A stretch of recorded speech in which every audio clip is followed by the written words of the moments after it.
Good afternoon. Good afternoon. All right, so I'm a Baptist preacher, so I need y'all to talk back to me. And I believe in the African tradition of call and response. So, all right now. All right, so, yes, I'm a professor. I'm a scientist, a researcher, a father, a son, a PK. How many of y'all know what a PK is? There you go, right? And I work at a historically black college, and I take that first word, historically, seriously. Any HBCU folks in the house? All right. So in terms of the conversation around violence, we need to understand the history of violence and set some context in this space. And this is context for me in terms of what I do, because I bring this into my teaching and my research and what we do at Morehouse. So historically speaking, we must understand that America was founded with some birth defects. One being an undercurrent of violence. What does that look like? Genocide of the Indians, enslavement of the Africans. At the founding of this country. So from the beginning, violence present in significant ways, right? We hold these truths to be what? Self-evident, that all men are created equal, endowed by their creator with certain inalienable rights, life, liberty, and pursuit of happiness. So as the country declared independence from Britain, we're free from you. My ancestors, our ancestors were still in chains and chattel slavery at that, undercurrent of violence.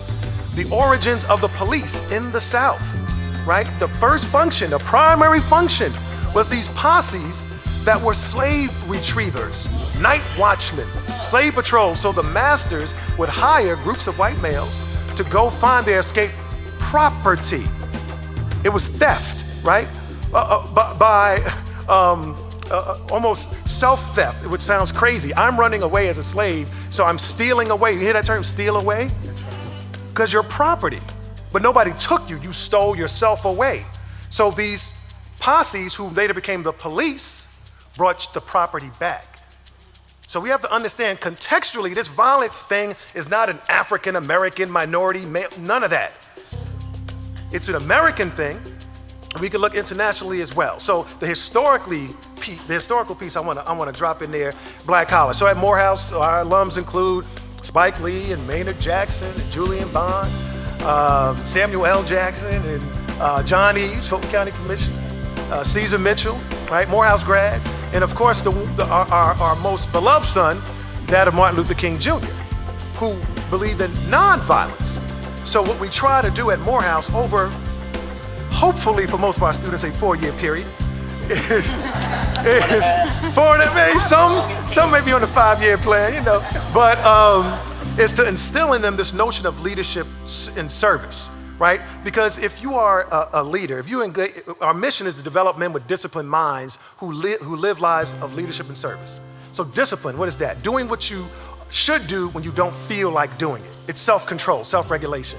So we try to teach our young men to engage in the most constructive and productive paths of behavior, even in the face of more attractive alternatives that are self-destructive, right? So it's a process developmentally. So at our core, we are human developmentalists with a focus on the African-American male, okay? Understanding their psychology and so forth. So that's some contextual piece, and I'm already talking longer than I wanted to. Right, so I'll stop there and just say this. On the research side, so I'm a researcher as well as a preacher. So I'm a man of faith and of facts. They can coexist, right? So what we try to do is quantify and qualify the experience of young black males, right? So you can look at statistics and so forth, but we tend to dig deeper. We tend to converse with them. We understand their stories. We believe in the narrative and the power of that. And every person, every human being, even the thugged out, saggy pants, head cocked to the side, N-word saying young black man has a story, and it's probably compelling. And if you were in his shoes and in his experience, you might have turned out the same way, right? But do we have the courage to engage in these conversations with all humanity? Because if we are all created equal, right, then the spirit of discernment says when I look at that young male, I see just as much potential as I do when I look at anyone else. All right, appreciate you. Amen. Thank you. Wow. Now, you know, Dr. Bryan is tough to follow. So, because he really set the context. And I just want to share that Urban League's mission is really to strengthen families. We believe that The stronger the family, we can reduce the violence. And so to do that, we have to support people to achieve their highest human potential. I agree, there's so much untapped potential in our community. There's a lot of circumstances that have placed the Black family in the condition we are in. We have 70% of our households are led by single parents. We have a mass incarceration, huge challenge right here in our state and throughout this nation. So I'm going to tell you 3 factors that are driving the work of the Urban League. Number 1, we are not graduating our young people from high school. That in and of itself sets young people on a pathway to poverty, prison, or an early death. Number 2, we are still a state that ranks among the top 10 in unemployment. If you're not educated, don't have the skills that are aligning with the economy's demands, you're going to be left out of the economic process.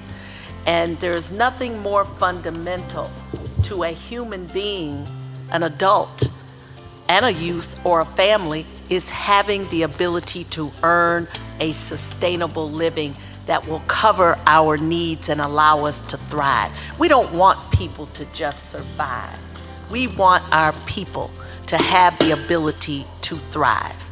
Number 3, in Georgia, we incarcerate more people than 44 other states. Think about that a moment. The more people we incarcerate, the fewer people paying into the system. This is just, if you take away the humanity aspects of incarcerating more people than 44 other states, and if, as a person in this community, I want to know why, and we've got some of the reasons we know why, then if we're incarcerating more people, this is not a sustainable economic model. It costs $17,000 to $18,000 to incarcerate an adult, up to $70,000 to incarcerate a youth annually.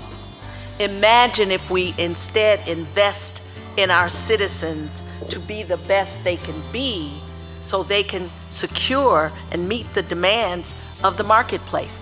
We have a problem in part because the jobs are there. There are 300 open jobs at one of our employers right now in the IT field. But the people skills are not aligning with that.